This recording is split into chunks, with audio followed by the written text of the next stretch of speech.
Ja, vi har en sætning, der siger, lad f af x være en kontinuer og ikke en negativ funktion i intervallet a b, og lad ax være arealfunktion, der angiver arealet mellem f af x og x-aksen i intervallet ax, hvor a er mindre end eller lige med x, som er mindre end eller lige med b, og der gælder så, at ax er stamfunktion til f af x. Så det første, vi husker på, er, at vi godt vil undersøge differentialkvotienten a mærke x0, og det gør også ved at undersøge grænseværdien for differenskvotienten, når h går mod 0. Og så kan vi starte med at skrive differenskvotienten op, som er, skriver lige her, a x0 plus h minus ax0 divideret med h. Og det er så den her brøk, vi godt vil se, hvad der sker med, når vi går mod, når h går mod 0. Så vi kigger så på to punkter. Vi kigger på et vilkårligt x0 i intervallet ab, og så kigger vi på punktet x0 plus h. Og det første vi gør, inden vi går i gang, det er at lave to antagelser, der ikke er nødvendige for beviset, men bare gør det nemmere.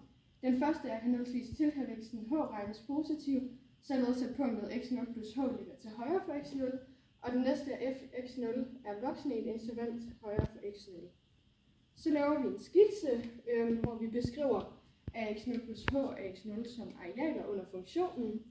Så her har vi et koordinatsystem, her er y-aksen, her har vi x-aksen, så har vi vores funktion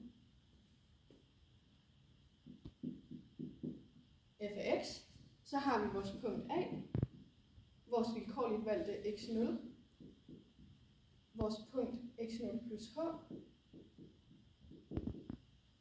og vores b. Ja. Og så kan vi altså beskrive arealet, ax0, som er en areal mellem a og x0, så det er det, der er her.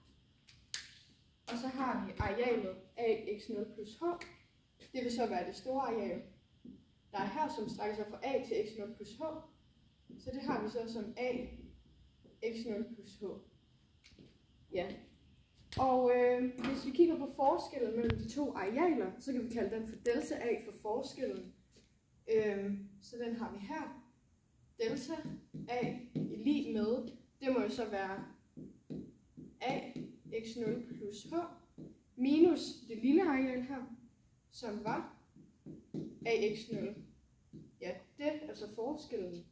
Og det vi gør nu, det er at kigge på et udsnit af den her skitse, som er, arealet delta a, som så vil være, ligge lige her mellem x0 og x0 plus h.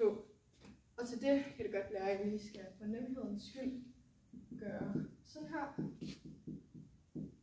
x0, og altså jeg giver, x-værdien x0 og x0 plus h, der skriver jeg lige de tilhørende y-værdier her, når man går op og rammer på grafen.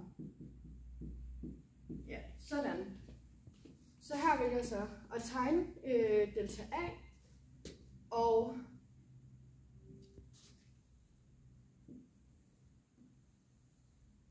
her har vi så delta a. Delta a har en sidelængde hernede, der hedder h, eller bredden af h. Så har den en længde her på siden, der hedder f af x0 plus h. Det er også derfor, det tegner lige på y-aksen, så det kan man gå ud og se her på grafen. Og så har den simpelthen en anden sidelængde her, der hedder f af x0. Sådan der. Og nu er det, vi godt vil kigge på nu vil vi godt se på noget med forholdet mellem arealerne, eller arealet af delta a, og så arealet af den store firkant, der er det hele, og den lille firkant, der går her ved den stiplede linje ned. Og hvis vi starter med at beskrive det lille areal, så vil det kunne beskrives som f af x0 gange h, fordi man ganger f af x0 og f af x0h, så har vi vores delta a her. Og så har vi den store firkant, som er h, vi kan se h gange f af x0 plus h.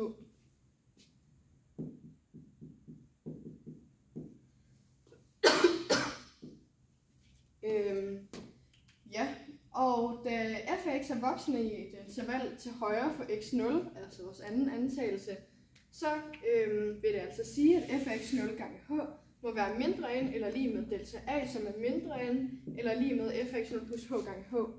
Og da vi desuden også ved, at h den er større end 0, så kan vi frit dividere med h i alle udtrykkene, uden at tænke på noget ulighed. Så det gør vi. Og her ser vi så, at h og h går ud med hinanden, og h og h går ud med hinanden. Derudover, inden vi går videre, så husker vi også på, at delta a var det samme som ax0 plus h minus ax0. Ja, så det sætter vi ind på delta a's plads, inden vi går videre. Og der får vi, at f af x0 gang, f af x0 mindre end eller lig med a x0 plus h minus a x0 delt med h, som er mindre end eller lig med f af x0 plus h. Ja. Og her genkender vi så fra vores differenskvotient heroppe, at det udtryk, vi har her, altså ax0 plus h minus ax0 delt med h, det er det samme som differenskvotienten for ax. Og det er jo den, vi godt undersøge, hvad der sker med, når h går mod 0. Og det kan vi så gøre ved at starte med at kigge på, ja, hvad de to udtryk til højre og venstre for differenskvotienten går mod, når h går mod 0. Beklager. Det første, vi kigger på, er f af x0.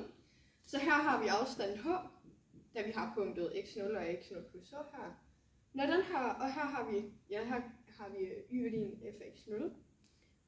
Her ser vi, når h den bliver mindre og mindre og mindre, og altså går mod 0, hvilket er f af x0 her, så vil den på et eller andet tidspunkt ramme punktet f af x0, eller den rammer det ikke, den går mod det. Ja.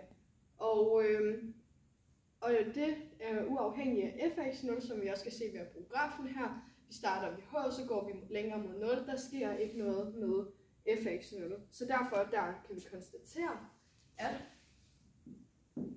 f af x0 går mod sig selv, altså f af x0, for h gående mod 0. Det næste vi kigger på, det er f af x0 plus h. Hvad går den mod, når h går mod 0? Så kigger vi igen på skitsen og ser, at h bliver mindre og mindre og mindre.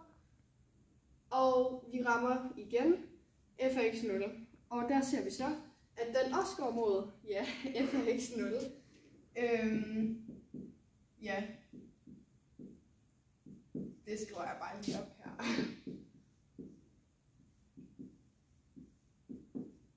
Ja, og hvis vi kigger på udtrykket her, skal vi se, at vores differenskvotient er klemt inde mellem f af x0 og f af x0 plus h, og da de begge to går mod f af x0, for h går mod 0, det vil det altså sige, at vores differenskvotient for ax også går mod f af x0, når h går mod 0.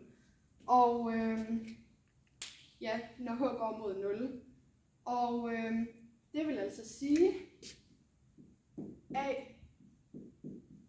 x0 i lige med f af x0, fordi f af x0 er et vilkårligt talvalg i intervallet a b, så derfor må det gælde for alle x0.